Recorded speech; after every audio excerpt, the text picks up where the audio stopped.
Listen as these athletes talk about Jesus Christ being the true joy in their lives. You guys have had the target on your back the entire time, the win streak being number one. How do you handle the unique pressure that comes with that? How do you keep the joy for so long when anxiety seems like a thing that could very easily set in?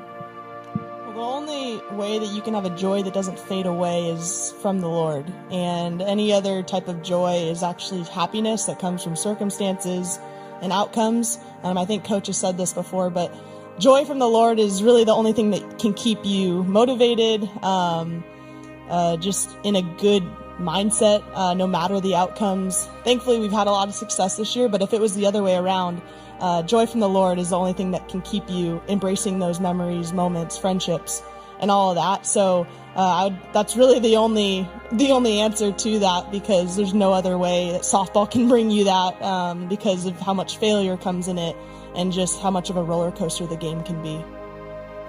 1000% agree with Grace Lyons. I went through that my freshman year. I was so happy to win the college. I've talked about this before, but I was just so happy that we won the College World Series, but I didn't feel joy.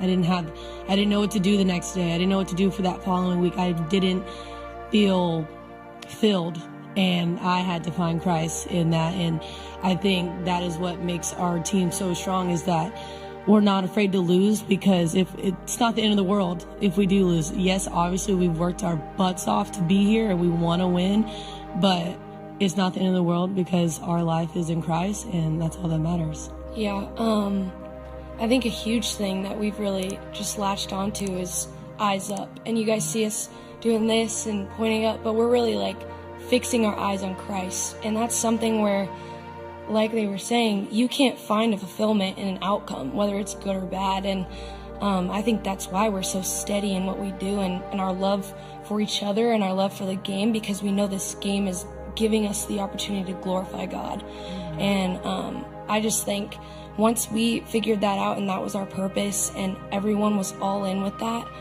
it's really changed so much for us. And I mean, I know myself, I've seen so much of a growth in myself with once I turned to Jesus and I realized how he had changed my outlook on life, not just softball, but understanding how much I have to live for, and that's living to exemplify the kingdom. And I think that brings so much freedom.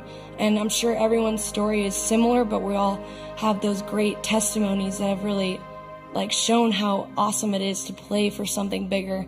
And I think that's just what brings me so much joy. And no matter the outcome, whether we get a trophy in the end or not, this isn't our home. And I think that's what's amazing about it, is we have so much more.